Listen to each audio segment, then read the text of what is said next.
হাদি ভাই নেহাত একজন বোকা মানুষ ছিলেন। কেন বললাম? আপনি অবাক হচ্ছেন যে এই কথাটা কেন বললাম। আমরা বাঙালি জাতি।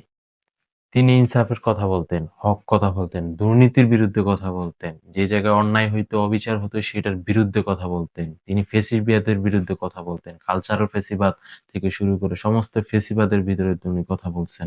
ইভেন বর্তমান ইন্টারিম গভর্নমেন্ট ওনার বিরুদ্ধে অনেক কথা বলছেন, আমাদের অনেক অনিয়মের বিরুদ্ধে অনেক কথা বলছেন। একটা মানুষ একটা দেশের এত কিছুর দুর্নীতি থেকে শুরু করে এত সমস্যা, এত কিছুর বিরুদ্ধে যখন কথা বলে, তখন একটা মানুষের তো এমনি সবার কাছে তিতা হয়ে যায়। কারণ উচিত কথা নিজেরই ভালো লাগে না। আপনার বাপ যদি আপনার উচিত কথা বলে আপনার ভালো লাগবে না। আপনি একজন নেশাগ্রস্ত, আজকে আপনার বাপে যদি আপনারা বলে যে নেশাটা ছেড়ে দেয়, আপনি মানতে পারবেন না। সে আপনাকে নেশা করবেনই।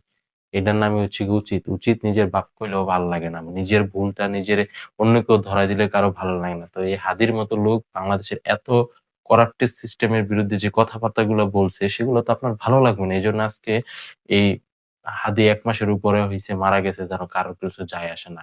কারণ সবারই ওনার কাছে গলার কাঁটা হয়ে গেছিল। ঠিক আছে? তো উনি নেহাত একজন বোকা মানুষ ছিল যে আমাদের মতো এত নির্লজ্জ বেইমান জাতির জন্য ইনসাফের কথা বইলা গেছে।